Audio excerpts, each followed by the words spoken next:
नमस्ते दोस्तों। आज हम एक बहुत ही रोचक और ज्ञानवर्धक विषय पर चर्चा करने जा रहे हैं। शारदीय नवरात्रि की शुरुआत हो चुकी है। नवरात्रि के 9 देवी माओं के पूजन का एक खास क्रम है। क्या आपने कभी सोचा है कि हम माँ शैलपुत्री से आराधना शुरू करते हैं और माँ सिद्धिदात्री पर क्रम का समापन होता है? ऐसा क्यों होता है? तो बिना देरी के चलिए जानते हैं इसके बारे में। सबसे पहले दिन हम पूजा करते हैं माँ शैलपुत्री की। क्या आप गेस कर सकते हैं क्यों यहीं से शुरुआत होती है? क्योंकि माँ शैलपुत्री हमें स्टेबिलिटी और स्ट्रेंथ देती हैं। शैल का मतलब होता है माउंटेन, पर्वत, और हमारी स्पिरिचुअल जर्नी का बेस बनाने के लिए हमें सबसे पहले स्ट्रॉन्ग फाउंडेशन की ज़रूरत होती है। तो हम माँ शैलपुत्री की आराधना करते हैं ताकि हम अपनी जर्नी को स्ट्रॉन्ग शुरुआत दे सकें। दूसरे दिन हम पूजा करते हैं माँ ब्रह्मचारिणी की, जो तपस्या और समर्पण का प्रतीक है। ब्रह्म का अर्थ होता है नॉलेज और चारिणी का अर्थ होता है जो उस पाथ पर चले।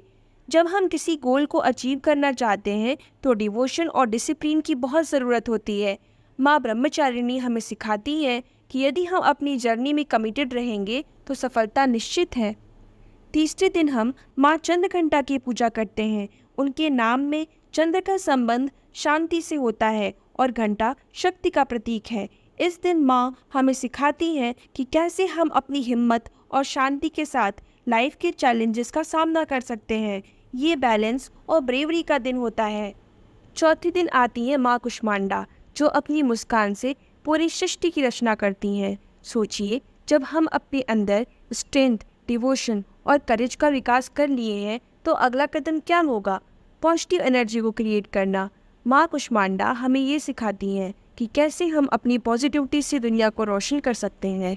अब पाँचवें दिन हम माँ स्कंद माता की आराधना करते हैं। माँ स्कंद माता, जो भगवान कार्तिकेय की माँ है, हमें प्यार, सुरक्षा और ज्ञान का आशीर्वाद देती हैं। ये दिन हमें ये सिखाता है कि विजडम और नर्चरिंग नेचर हमारे जीवन के लिए बहुत ज़रूरी है। छठे दिन की देवी है माँ कात्यायनी, जो एक योद्धा है।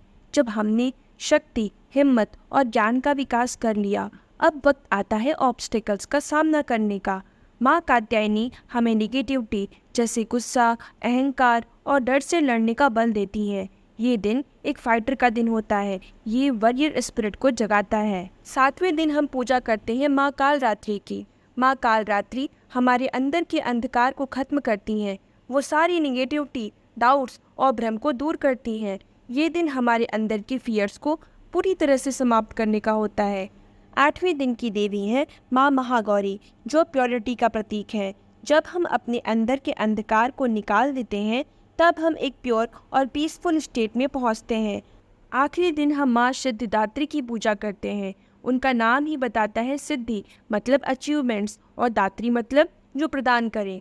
माँ सिद्धिदात्री हमारे जीवन को सफल बनाने के लिए आशीर्वाद देती हैं।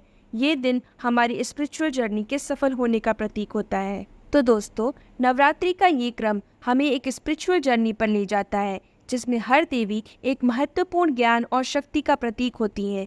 इस पूरे प्रोसेस के द्वारा हम अपने जीवन को स्पिरिचुअल और पॉजिटिव बना सकते हैं। अगर आपको ये वीडियो इंसाइटफुल लगी हो तो प्लीज़ लाइक, शेयर और सब्सक्राइब करें।